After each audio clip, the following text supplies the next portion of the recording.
se niega a aceptar que también la etapa de la vida en pareja es un proceso de desarrollo, es un crecimiento. Digo, es un proceso, es un crecimiento, no es igual siempre. Una queja constante es, ¿por qué no es como al principio?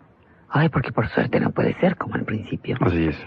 Y creer que elegir la pareja, lo que yo siempre he discutido, Ernesto, que la pareja se escoge en un momento en el que tenemos que decidir muchas cosas en la vida y además tienes que aventarte a escoger sin equivocarte, porque si no, chin chin, ahí te quedas. Qué difícil, ¿no? El momento de la decisión de la pareja. Pero yo quisiera hacer énfasis en esto porque lo que dices tiene un valor fundamental, no solamente en la conceptualización que queremos dejar esbozada en este programa, sino en lo que es y no es la relación de pareja y por lo tanto lo que es y no es la consolidación de una relación de pareja.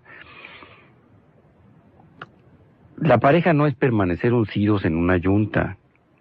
Desafortunadamente se sigue llamando pareja, pero no es estar a la par, sino caminar de una manera conjunta, sumando esfuerzos, aunque haya disparidad.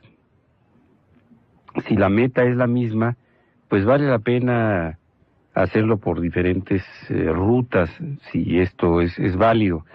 Pero la meta de la pareja es crecer. Las parejas cuyos caminos coincidan al final en el llegar al punto de crecimiento que se propusieron o al punto de crecimiento óptimo o a lo que el límite de sus capacidades da, pues van a permanecer juntas. No por amor, sino por coincidencias. Porque la consonancia entre una forma de emitir un sonido y otra es la que permite que exista una música sinfónica. Porque si el violín no es igual al contrabajo, ni al oboe, ni a los metales... Esa es la riqueza de una orquesta. Exactamente. Esa suma de esfuerzos llevan a la plenitud de la sinfonía. Y desafortunadamente esto no se advierte ni siquiera, por ejemplo, en relación a imaginarnos como un dueto cuando estamos con la pareja. Hay uno que hace la primera y otro que hace la segunda voz. No quiere decir que el de la segunda voz sea menos. Es un tono distinto. Chalín Cámara no es menos que Guti Cárdenas cantando. Los dos, pues Augusto Cárdenas Pinelo era el compositor de la música y de la letra, pero en la interpretación tan importantes uno como otro. Lupe y Raúl, Paz y ¿cómo se llamaba la otra de las hermanas Aina? Esperanza. Esperanza, creo, dice. Sí. Gritaron por allá afuera, Esperanza. Sí. El dueto fantasma, no lo puedes olvidar. Tampoco, y a veces te cuesta trabajo saber quién es Benny y quién es Lalo cuando están cantando. Pero eso no lo advertimos al pensar o al suponer una relación de pareja. Por eso se lo quiero plantear a muchos que nos escuchan en el macro. ¿Qué hubiera pasado con una nación, por ejemplo, que fuera de arios puros como lo pretendió hace unos años Adolfo Hitler?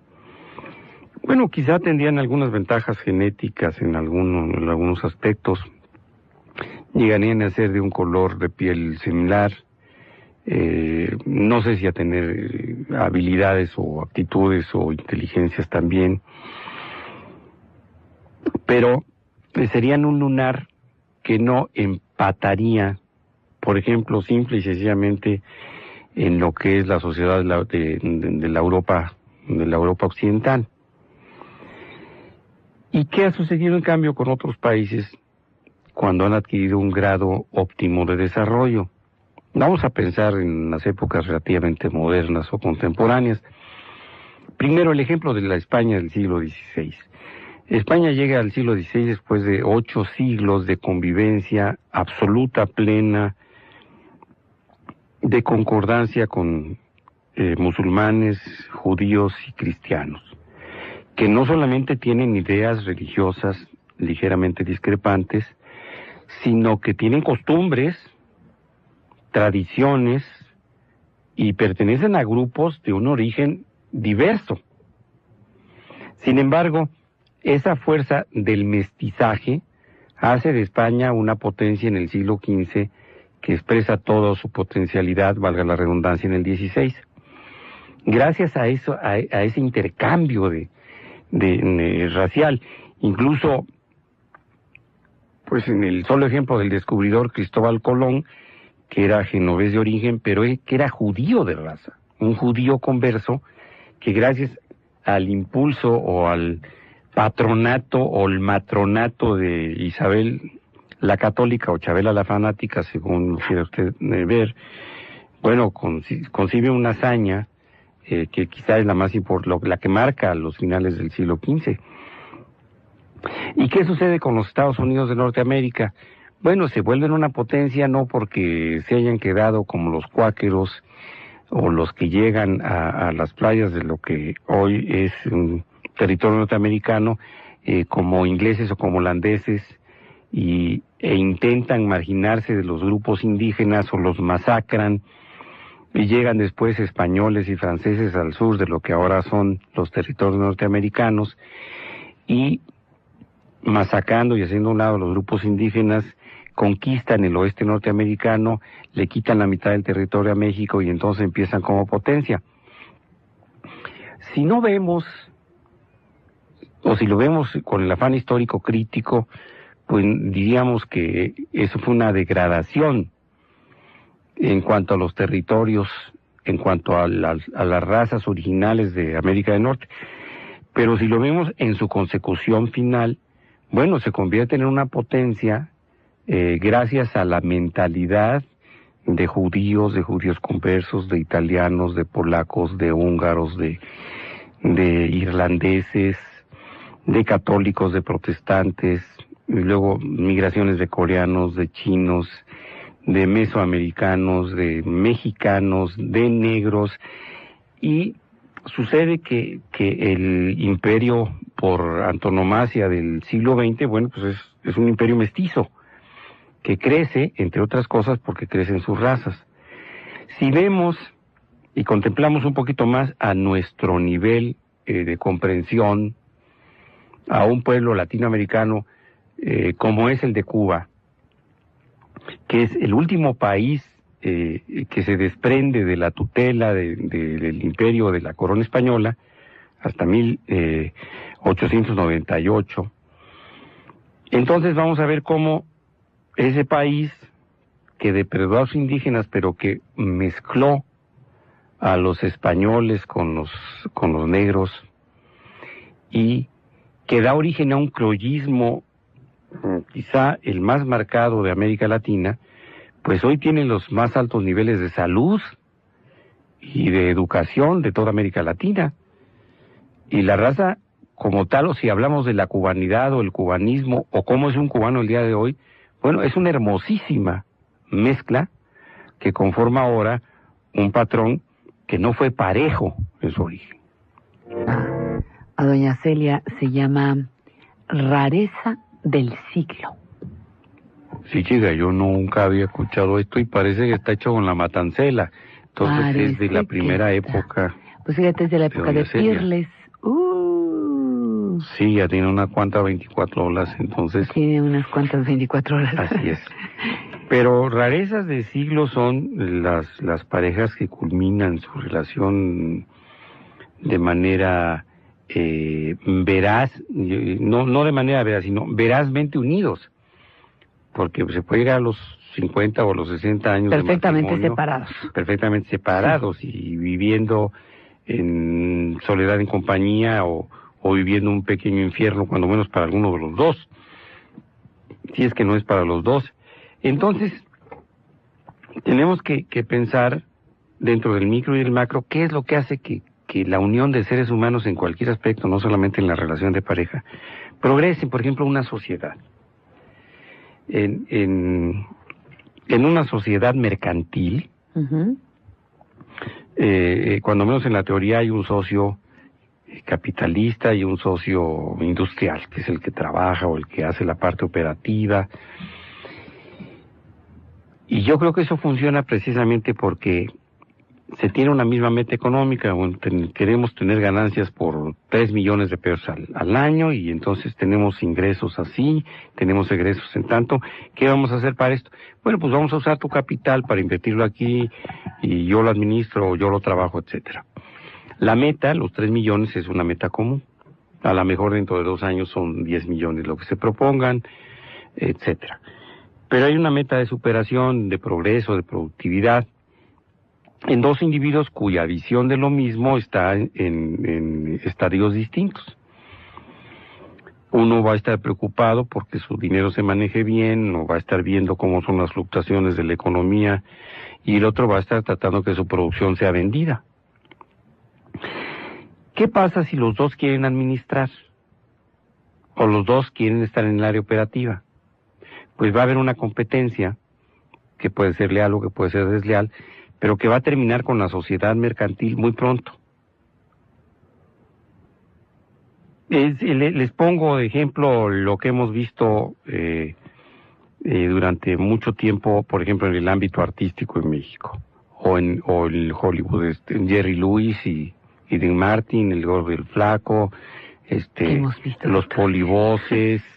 Bueno, funcionan como grupo, como pareja, siendo 2 personas totalmente distintas. El Gordo y el Flaco eran los opuestos. Siendo la antítesis, ¿no? Don Quijote y Sancho Panza también. Pero había una funcionalidad en lo que hacían.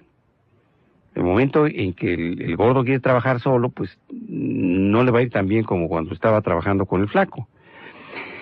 Esto es, no se necesita ya en los seres humanos las analogías. No es mejor un pueblo que se haya mantenido puro. Puede ser, por ejemplo, en el caso de los pueblos semíticos, los árabes, los descendientes de Sem, pues los pueblos árabes, el pueblo judío, sí se han tratado de mantener de alguna manera aislados del contexto, y esto no quiere decir que sean mejores o peores. ¿Qué tantos beneficios les ha traído? No lo sé. Pero no son pueblos cuyo progreso independiente se haya visto manifiesto, excepto porque son grandes productores de petróleo. Y en el caso de Israel, porque es un estado que se conforma después de 1945, pero con una fusión de judíos europeos con judíos árabes que están en Palestina, etcétera. Y la afluencia mayor de la productividad de Israel no está dentro del territorio israelita, sino está en los Estados Unidos y en Europa.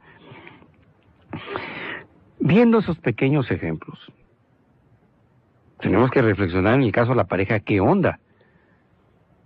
Casamos un zapoteca con otra zapoteca y los dejamos en el territorio zapoteca para que hagan urnas zapotecas como las que se hacían en Monte Albán. O los mezclamos con un mixteco y evolucionamos un poquito y los dejamos haciendo sombreros en Tehuacán. O perritos bailarines en Colima, digo. También, pero se puede pensar en un pequeño cambio. Bueno, ya, la Moglia, dime, ¿buscamos iguales o no buscamos iguales? Hace yo creo que 3 no. horas que te estoy yo creo que no. Lo mismo. Y es precisamente a lo que yo quisiera empezar a llegar como conclusión. El ser humano se aparta en mucho de las conductas animales, en lo que es no su vida común, no su vida en común, que puede ser todavía bastante tribal en algunos casos, pero la familia nuclear ya se dispara en lo social y se mezcla a través de muchas formas en el conjunto social, porque de la misma familia nuclear puede ser que una parte salga para seguir siendo proletario o lumpen, otros ingresan al capital o al capitalismo o a las clases medias, otros permanecen dentro de su hábitat original en la comunidad y otros emigran. Sí se produce una diáspora que permite que los miembros iguales de una familia, sí tienen la carga de consanguinidad, de herencia y genética idéntica, bueno, vivan en circunstancias completamente diversas, no siguen viviendo en el mismo lugar. Eso les va a modificar su desarrollo, va a haber mutaciones sociales. De la misma manera que si nosotros sacamos un pingüino del Ártico. Ernesto, que la pareja se escoge en un momento en el que tenemos que decidir muchas cosas en la vida y además tienes que aventarte a escoger sin equivocarte, porque si no, chin chin, ahí te quedas. Qué difícil, ¿no? El momento de la decisión de la pareja. Pero yo quisiera hacer énfasis en esto porque lo que dices tiene un valor fundamental, no solamente en las coincidan al final, en el llegar al punto de crecimiento que se propusieron o al punto de crecimiento óptimo o a lo que el límite de sus capacidades da, pues van a permanecer juntas. No por amor, sino por coincidencias. Porque la consonancia entre una forma de emitir un sonido y otra es la que permite que exista una música. Pero no es estar a la par, sino caminar de una manera conjunta, sumando esfuerzos, aunque haya disparidad. Si la meta es la misma, pues vale la pena hacerlo por diferentes rutas, si esto es válido. Pero la meta de la pareja es crecer. Las parejas cuyos caminos, la conceptualización que queremos dejar esbozada en este programa, sino en lo que es y no es la relación de pareja y por lo tanto lo que es y no es la consolidación de una relación de pareja. La pareja no es permanecer uncidos en una yunta. Desafortunadamente se sigue llamando pareja. Se niega a aceptar que también la etapa de la vida en pareja es un proceso de desarrollo, es un crecimiento. Digo, es un proceso, es un crecimiento, no es igual siempre. Una queja constante es, ¿por qué no es como al principio? Ay, porque por suerte no puede ser como al principio. Así es. Y creer que elegir la pareja, lo que yo siempre he discutido,